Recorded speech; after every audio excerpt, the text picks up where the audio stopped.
Dunque, la nostra azienda è un'azienda familiare fondata da mio padre ancora nel 68 come costruzione, nel 76 come società che tuttora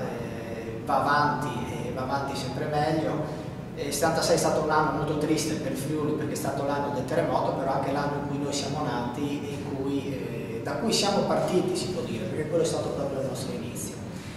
È un'azienda, come dicevo, familiare. Adesso comando io, sono io che decido tutto, chiaramente facendo quello che mia sorella mi lascia fare, perché poi c'è anche lei, di conseguenza, come sempre, il padrone sono io che comanda e mia moglie, si dice in casa, in questo caso è mia sorella. La nostra, essendo un'azienda familiare e artigianale, è un'azienda che fonda tutto sulla passione, sull'amore e di conseguenza sulla qualità del nostro prodotto. Noi siamo costretti, anche se è quello che vogliamo fare, siamo costretti, dico, a fare qualità perché è l'unica maniera che noi abbiamo per andare avanti, per resistere in un mercato che chiaramente mai come in questo momento è difficile. La qualità è la cosa che ci salva e ci permette di differenziarci da tutti gli altri, di avere un prodotto tipico nostro, conosciuto dalla nostra clientela e che io spero sarà sempre più conosciuto ancora da chi non l'ha provato e che caratterizza proprio la nostra azienda artigianale. Noi facciamo circa 13.000 prosciutti all'anno, che come numero può sembrare un numero grande, in realtà sono circa 1.200 prosciutti al mese, per cui un'azienda di piccole dimensioni che cura il più possibile tutto quello che si fa in tutte le fasi lavorative, grazie anche all'aiuto dei collaboratori che noi abbiamo in azienda, che sono pochi fortunatamente e molto bravi. Di conseguenza riusciamo a fare il meglio partendo da una materia prima che cerchiamo di comprare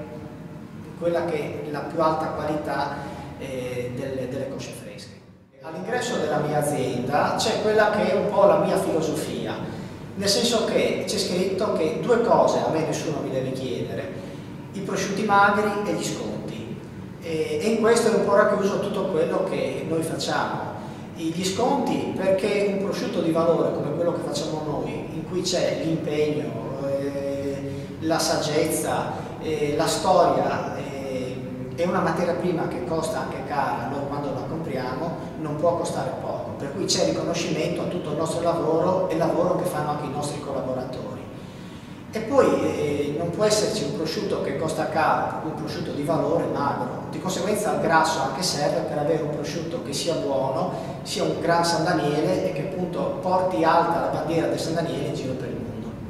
Io non mi accontento solo di fare prosciutti, ma voglio farli anche bene, è quella che è stata la filosofia mia da quando ho iniziato a lavorare, cioè non fare un prosciutto tanto per fare, per venderlo, ma fare una cosa che si differenziasse da tutte le altre e che mi caratterizzasse e mi rendesse orgoglioso del mio lavoro.